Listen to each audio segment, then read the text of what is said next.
of the health system non-functional, the risk of long-term developmental issues is high. The 2023 United Nations Annual Report on Children and Armed Conflict noted a 21% increase in severe violations against children compared to the previous year. By May 2025, more than 10 million people had been displaced by the conflict, including 5 million children, with many fleeing to neighboring countries.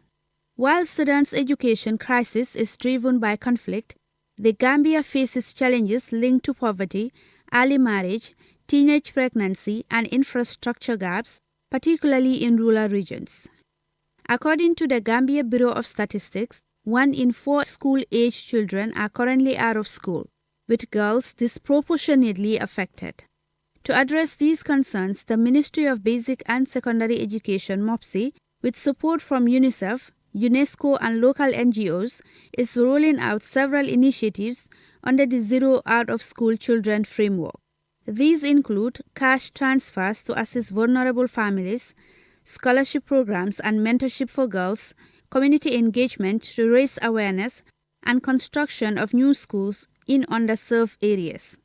Here is Fatou Jasseh, Education Coordinator with Child Fund The Gambia. We mentioned so many factors that are responsible for this big number not going to school, 61,000 plus. And our aim and objective is to ensure they are all in school. And that's why we have, because of those numerous factors, that's why we have different partners in the project.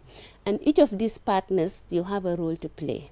So Child Fund, as our project might, we are providing 3,000 bicycles to children in walking long distance, because some of them walk 3 kilometers, some of them walk 4 kilometers. In 2024, UNICEF Gambia reported that more than 10,000 out-of-school children were reintegrated into the education system through these programs.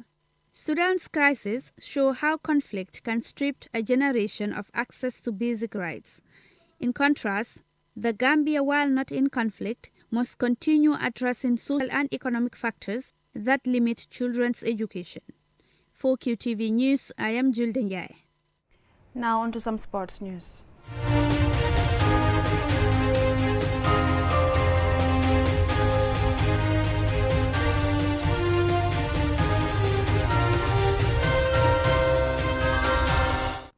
Sierra Leone's women footballers have returned home in glory and a nationwide parade following their historic win at the just concluded WAFU A Women's Cup tournament held in Mauritania. They overcame favorite Senegal, who were the holders and two-time winners of the previous 2 editions of the tournament. More in the report by Ade Darami. The 8-team tournament in Mauritania had only one WAFU A Association member absent, with Cape Verde not fielding a side. This worked out well for the organisers, as they were able to field 2 groups of 4 teams each. Sierra Leone and Senegal went into the final match with contrasting fortunes in the group stage. Senegal had sailed through undefeated, including recording a 6-0 thumping of Gambia, who in turn had inflicted a 3-0 drubbing on Sierra Leone. Sierra Leone, meanwhile, recovered well from their loss to Gambia by beating Guinea 3-1 in their second match and drawing 1-1 with Senegal in their final group game. The semi-finals proved to be tight affairs, with both Sierra Leone and Senegal recording 1-0 victories over Mali and Liberia, respectively. Senegal's victory over Liberia attracted the greatest controversy, with the award of a penalty to Senegal that appeared to have been seen only by the Gambian referee. After a long delay due to justified protests by the Liberians, the penalty was successfully converted for the only goal of that game. As might be expected, the coaches of the teams were optimistic heading into the final. Here is Sierra Leone's head coach Hassan Mansouré. Our team have already started making history, and we will continue to make history, and we make our nation proud of us. Not only for us to be proud as a coach, but the guys for them to be proud. We want to make again a record for our nation to be proud of us. Having played out a draw in their final group game, it was no surprise that the final proved to be a tight and cagey affair.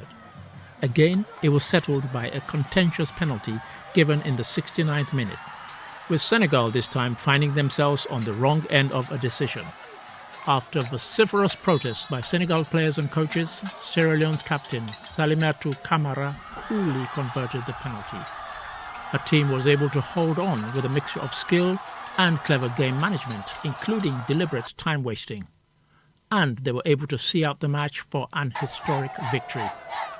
Salimatu Camara, who had a great tournament overall, was rightly awarded the Woman of the Match honour.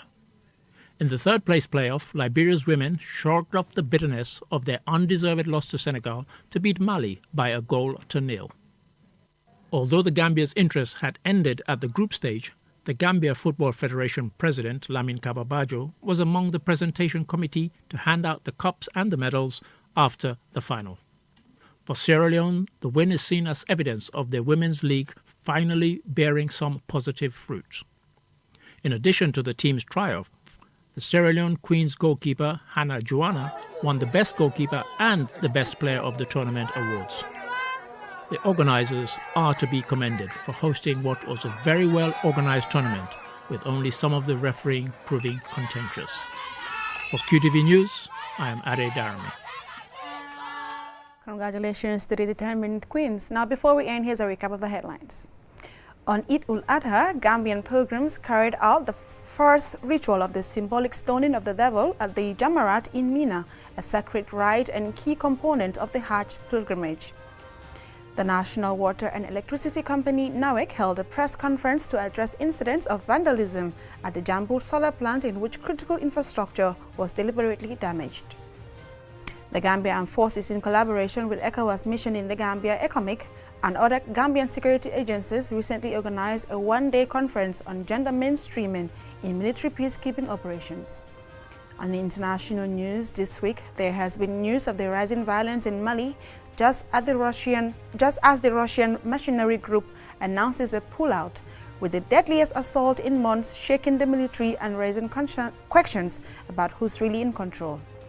And in sports news, Sierra Leone's women footballers returned home in glory today to a nationwide parade following their historic win at the just concluded WAFU A Women's Cup tournament, where they beat holders and favourites Senegal.